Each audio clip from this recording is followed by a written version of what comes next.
News 28 मराठीमध्ये आपले स्वागत आहे। आजच्या मोठ्या बातम्यांबद्दल बोलूया। जिल्हाधिकारी कार्यालयात कारगिल विजय दिनानिमित्त वीरांच्या शौर्याला अभिवादन, शहीद कुटुंबियांचा सन्मान समारोह। परभणी जिल्हा सैनिक कल्याण कार्यालय परभणी यांच्या वतीने जिल्हाधिकारी कार्यालयात 27वा कारगिल विजय दिवस कृतज्ञतापूर्वक साजरा करण्यात आला।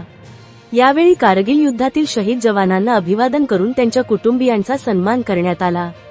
कार्यक्रमास जिल्हाधिकारी संजय सिंह चव्हाण, निवासी उपजिल्हाधिकारी तथा जिल्हा सैनिक कल्याण अधिकारी अनुराधा ढालकरी यांच्यासह शहीद जवानांचे कुटुंबी, माजी सैनिक तसेच जिल्हा सैनिक कल्याण कार्यालयाचे कर्मचारी उपस्थित होते। कार्यक्रमाच्या प्रारंभी जिल्हाधिकारी, निवासी उपजिल्हाधिकारी आणि शहीद जवान यांच्या कुटुंबियांच्या हस्ते दीपप्रज्वलन करून शहीद जवानांना पुष्पांजली अर्पण करण्यात आली।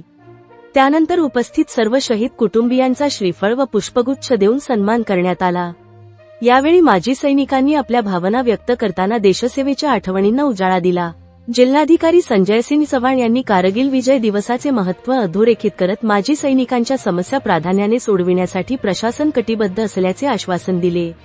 निवासी उपजिल्हाधिकारी तथा जिल्हा सैनिक कल्याण अधिकारी अनुराधा ढालकरी यांनीही माजी सैनिकांच्या योगदानाचा गौरव केला।